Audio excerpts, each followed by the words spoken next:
Hey guys, today I'm going to show you how I got this awesome scaly skin texture and how I painted the different layers. So first I started off with a scaly hide color. I figured that was appropriate. It's like a nice sage green. And I just gave his entire body basically just one thin layer of that as a base coat, just to start with.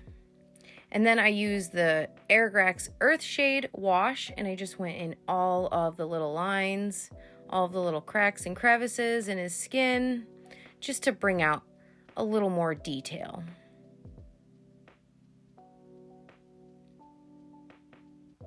And I also just want to be a little careful when I go into the face.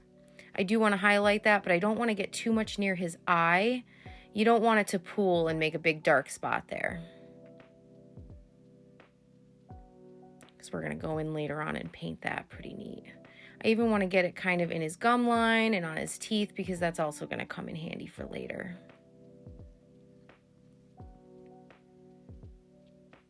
I'm going to go in and make sure I get around all of his little arm spikes. We just want all of that base coat covered. Go in the little creases in between his shell. You can see big difference. And the thing about washes, you can take quite a bit and just push it around. Unlike, most paints, it's a little thinner, so it's a little easier to kind of manipulate that way. Just make sure you don't have too much or it'll drip off. Just make sure you get in all the little lines. And we're gonna make sure that we get all the little spots because I don't know what it is with washes. I always miss a spot, so I always like to double check before I let them dry. Otherwise, you're gonna have to go back in and then let them dry again. So we're gonna go on a little side quest and fix his horn there because I didn't realize that was a horn until someone told me. So I'm gonna fix that with just a little bit of green stuff. If you haven't used green stuff yet, it's very easy. You just mix the two parts until you get like a consistent green color. You can see it's starting to turn green. And once it's consistent, you're just going to want to mold it into whatever shape you want. Now this is your preference. You can make his horn longer, shorter. It's really up to you. But you're just going to take that ball and you're just going to roll the one side of it into a point, kind of like a little mushroom. And just keep manipulating that until you get the shape you want. And once you're happy with it, green stuff is great because you can literally just plop it right on. Boop. There you go. Just make sure it doesn't stick to your finger like it did mine. You don't want to pull it off. All right. So our wash should be dry. And we have a brand new horn. Should look something like this.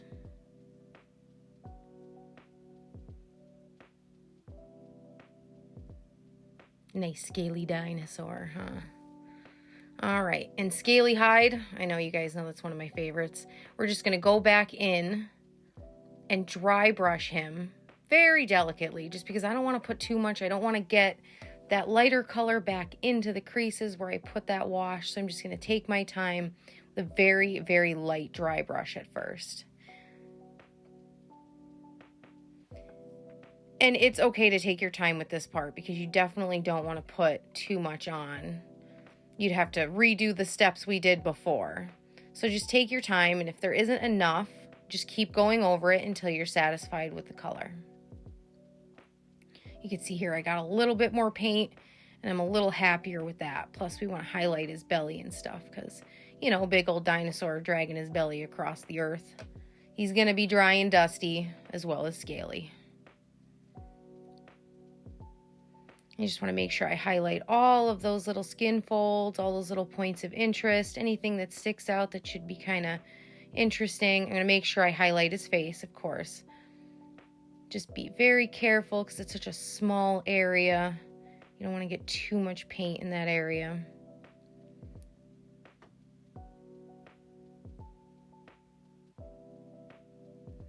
I like to highlight the tip of his chin too. Get a little bit around the eyes to bring out that texture and detail. And here I've almost got him completely dry brushed, and you can really see the difference when you look at his tail. It is a crazy difference. See? Yeah.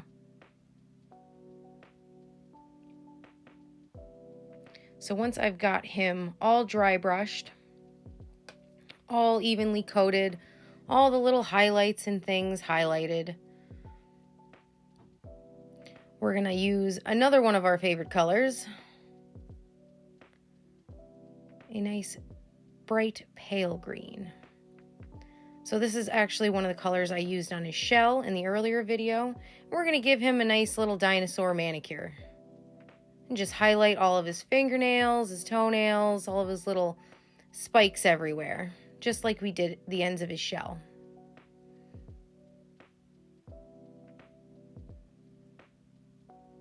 And just go in with a little bit of a heavier dry brush. Not too much paint, but you definitely want more this color than you did the last one we used. Just a little heavier. Get his little arm spikes.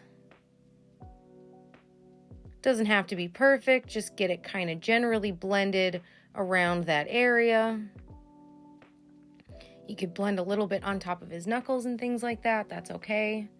It's just going to help it flow a little bit more one color into another.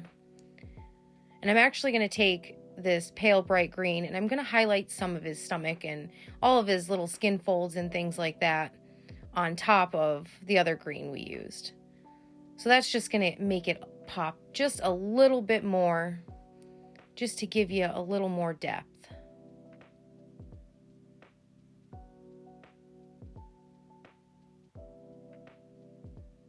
And like I said, it doesn't have to be perfect. You can get it around his spikes. It doesn't have to be just on his spikes. I'm going to highlight his belly a little bit too because, you know, big old dinosaur dragging his belly across the earth, like I said. He's going to be dusty and dry, so I'm going to highlight a little bit of his face too, just to kind of bring that color around evenly.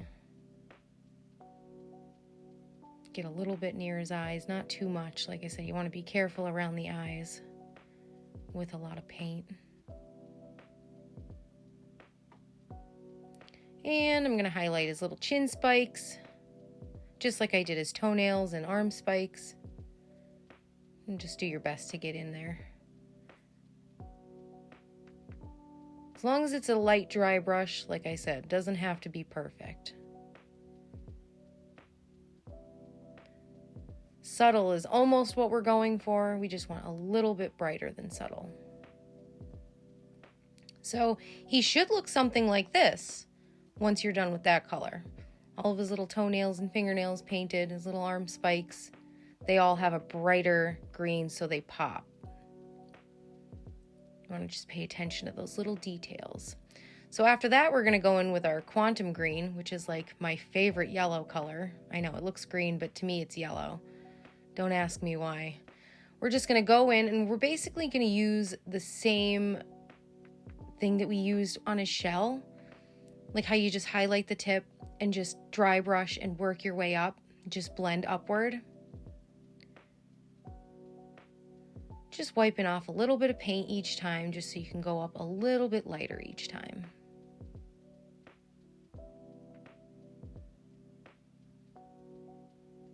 Make sure you get all the tips and toenails.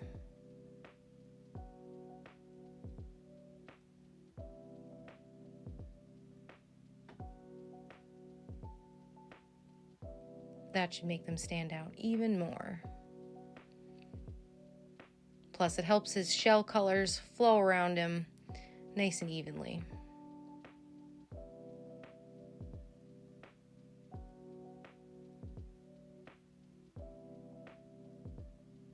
And once he gets back from the little dinosaur salon we just took him to, you can go back in with a little more pale green and just kind of blend it in if you're not satisfied.